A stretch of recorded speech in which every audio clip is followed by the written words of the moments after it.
Hello everyone, welcome back to my YouTube channel. This is the part second of unit first. इससे पहले वाले part में हमने soft skills की जो डेफिनेशन होती है उस पर डिस्कस किया था. उसके बाद हमने सॉफ्ट स्किल्स कौन कौन सी होती हैं उसमें हमने इफ़ेक्टिव कम्युनिकेशन स्किल जो था उसके ऊपर डिस्कस कर लिया था. अगर आप लोगों ने वो वीडियो नहीं देखी है तो उसका मैं लिंक आपको डिस्क्रिप्शन में दे दूँगी, आप वहाँ से जाके देख लेना. इस वीडियो में हम leadership skill, team work and time management के ऊपर डिस्कस करेंगे. ठीक है, चलिए वीडियो स्टार्ट करते हैं. लीडरशिप स्किल्स जो होती है वो किसी भी टीम के मेंबर में किसी एक व्यक्ति को मतलब लीडर बनाया जाता है. और ये जो स्किल होती है वो एक मैनेजर में भी होनी चाहिए. क्वेश्चन पेपर में अगर लीडरशिप स्किल के अलावा मैनेजर के अंदर क्या क्या क्वालिटीज़ होनी चाहिए, अगर उससे रिलेटेड भी कोई क्वेश्चन आता है तो आप लिख सकते हो ये भी. ठीक है, उसमें भी ये वाला जो पैराग्राफ है लिख सकते हो. Leadership skills are qualities and abilities that enable an individual to effectively guide, inspire and manage a group and the lead the organization towards the success. मतलब है लीडरशिप स्किल जो है वो ऐसी क्वालिटीज़ है, ऐसी क्षमता है जो इनेबल करती है, जो सक्षम बनाती है किसी भी इंडिविजुअल को, किसी भी व्यक्ति को उसके ग्रुप में इफ़ेक्टिवली गाइड करने के लिए और उन लोगों को इंस्पायर करने के लिए और एक ग्रुप को मैनेज करने के लिए जो लीडरशिप स्किल है वो किसी व्यक्ति को सक्षम बनाती है. ठीक है, मतलब लीडरशिप स्किल एक लीडर में ये सारी जो स्किल्स हैं वो होनी चाहिए. मतलब लीडर जो होता है वो इफ़ेक्टिवली गाइड करता है, इंस्पायर करता है और ग्रुप का मैनेज करता है और lead the organisation towards the success, और जो कंपनी है, जो ऑर्गेनाइजेशन है उसको सफलता की ओर ले जाता है. ठीक है, companies need such employees who have supervise and directs all the workers of the company. Company को ऐसे ही एम्प्लॉयज़ की ज़रूरत होती है जो वर्कर्स जो हैं कंपनी के, उन्हें अच्छे तरीके से सुपरवाइज़ कर सके और उन्हें एक अच्छी डायरेक्शन दे सकें. A leader evaluate their performance, और जो एक लीडर होता है वो उनके परफॉर्मेंस को इवेल्युएट करता है, उनका मूल्यांकन भी करता है और उन्हें मोटिवेट भी करता है. अलोंग विद दिस, इसी के साथ ही should be discipline and should know how to make a good team. और एक लीडर जो होता है वो डिसिप्लिन भी होना चाहिए. वो जब खुद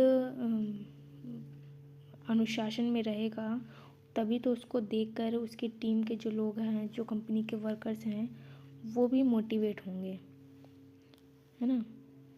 और उसे ये भी पता होना चाहिए कि एक अच्छी टीम कैसी बनाई जाती है लीडर के पास. Leader should give respect everyone. जो लीडर है उसे सभी को इक्वली, मतलब सभी को रिस्पेक्ट देनी चाहिए. And listen there ideas and opinions carefully. और जो सभी के आइडियाज़ हैं, जो सभी के ओपिनियंस जो हैं, राय हैं, वो सभी की सुननी चाहिए. ये नहीं कि किसी एक के ओपिनियन, किसी एक के ही आइडिया को वो ज़्यादा महत्व दे रहा है. उसे सभी को महत्व देना आना चाहिए. Leader should have also positive attitude. और एक लीडर में पॉजिटिव एटीट्यूड भी होना चाहिए. And he should know how to resolve the conflicts. और उसे ये भी पता होना चाहिए कि किसी भी टीम में कोई भी अगर प्रॉब्लम आ जाती है तो उसका सॉल्यूशन कैसे करना है. And should know how to fulfil the needs of people. और उसे ये भी पता होना चाहिए कि लोगों की ज़रूरतों को कैसे पूरा किया जा सकता है. इसी के अंदर हमारे जो लीडरशिप अगर आपका 20 नंबर का आ जाता है तो उसमें आप ये सारे 8 पॉइंट्स इनको थोड़ा थोड़ा डिफ़ाइन करके लिख सकते हो। पहला है कम्युनिकेशन।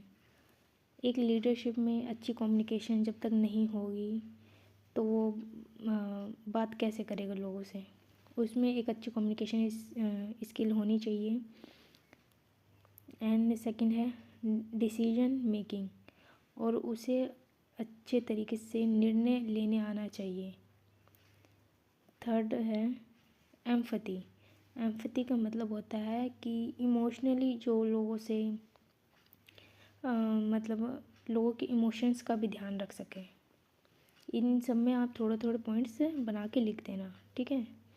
एंड फोर्थ है अडेप्टेबिलिटी। अडेप्टेबिलिटी मतलब होता है एक ऐसी क्षमता जो किसी व्यक्ति को किसी भी एनवायरनमेंट में वो ढल जाता है। तो ये जो स्किल है वो लीडरशिप में होनी चाहिए।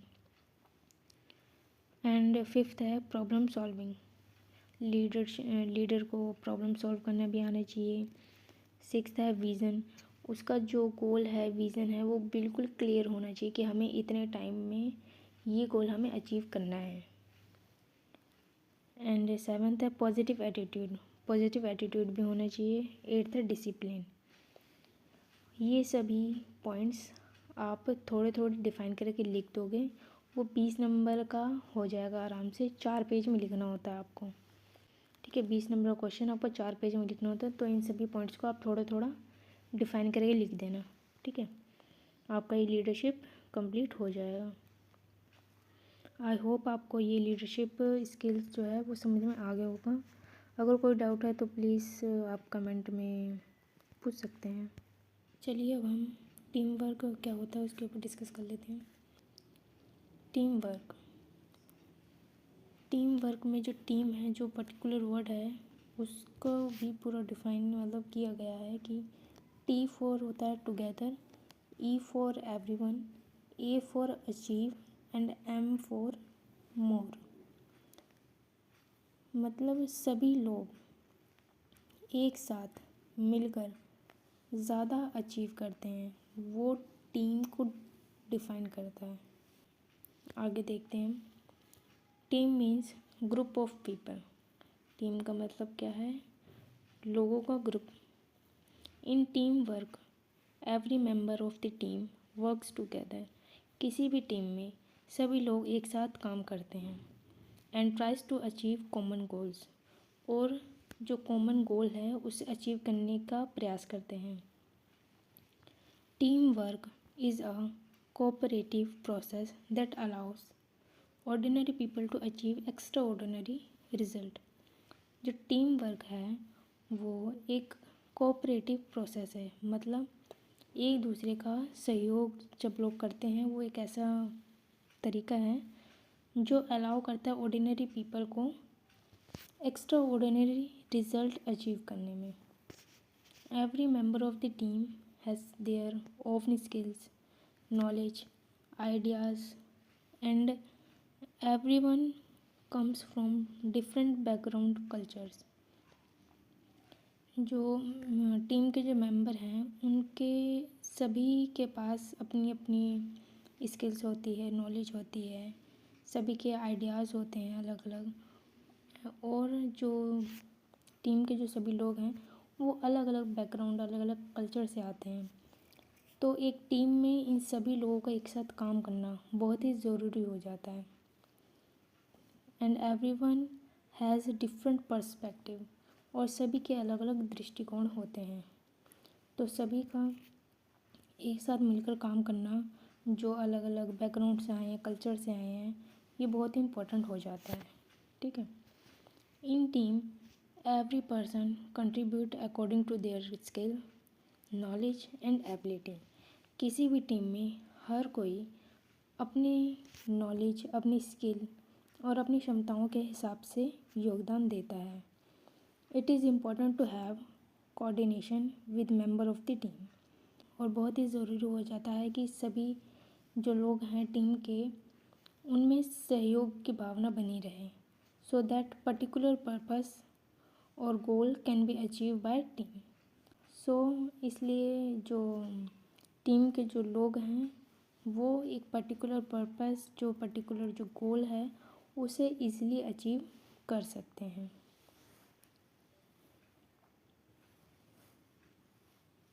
ठीक है, अब इसके बाद हम टाइम मैनेजमेंट को देख लेते हैं। Time management is another essential skill that we need to have. Time management भी एक स्किल है जो हमारे पास होनी चाहिए, जिसकी ज़रूरत होती है। ठीक है, कोई भी व्यक्ति किसी भी फील्ड में हो, वो पर्सनल लाइफ हो चाहे उसकी प्रोफेशनल लाइफ हो, सभी जगह टाइम मैनेजमेंट बहुत ही ज़्यादा ज़रूरी है। Time management means using your time properly so that you can complete your work efficiently without delay and stress।